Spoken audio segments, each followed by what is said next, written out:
So today I'm out of clinic, it's my day off, and this is the day where I do clients' reports, letters to GP, and lots of other admin that we need to do within the clinic. And so I thought I would take a break and do a Tales from the Colonic Clinic. Now, I've said before, these are told with permission from clients, so I'm not breaking any confidentiality that we may have within the clinic. They've given me their permission.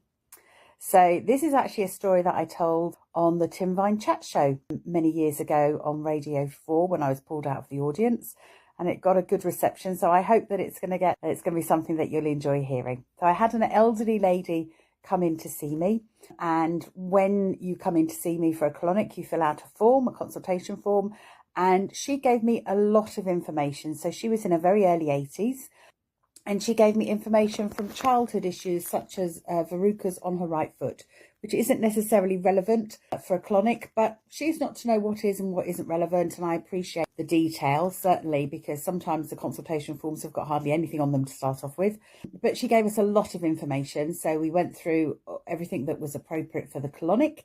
And then I asked her to go into the loo and get changed. And she came out with the big fleece, and she'd kept her socks on, which I say to all clients, if you want to keep your socks on to keep your feet warm, please feel free to do so, which she did. And she had some long socks on, I noticed. So she got on the table, and clients initially start by lying on their back so that I can have a feel of their tummy, and I have them lying with their legs bent because that just relaxes their tummy a little bit and gives me a better chance to actually have a feel of what's going on. And as I was doing that, I noticed she was fiddling with the sock on her right leg. I didn't think anything about it, just thought she was making herself more comfortable, just saw it and forgot it really. Then what happened was she goes onto her left-hand side for the insertion, which is the way that we insert the speculum. And then after we've done some soaking on the left-hand side, the normal procedure is for me to tell the client that I'm now moving them back onto their back again. So I will actually guide their right leg. So I will take their right leg and move it over all the tubing so they know where their foot needs to go, and then they just shuffle back round onto their back. So I continued as normal. That's what I normally do. So I held on to her leg, and I thought, oh gosh, she's a little bit cold. I had a look, but her colour was good on her face. So I just took her leg and moved it over to the right of the tubes, but the rest of the body didn't follow.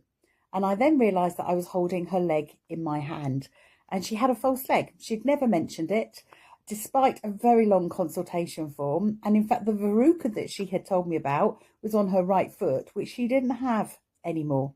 In fact, what had happened was that when she was lying on her back and adjusting what I thought was her sock, she'd actually just been undoing or loosening her false leg because it was feeling a little bit awkward when she was having her legs bent. So she'd adjusted it, but she hadn't mentioned it.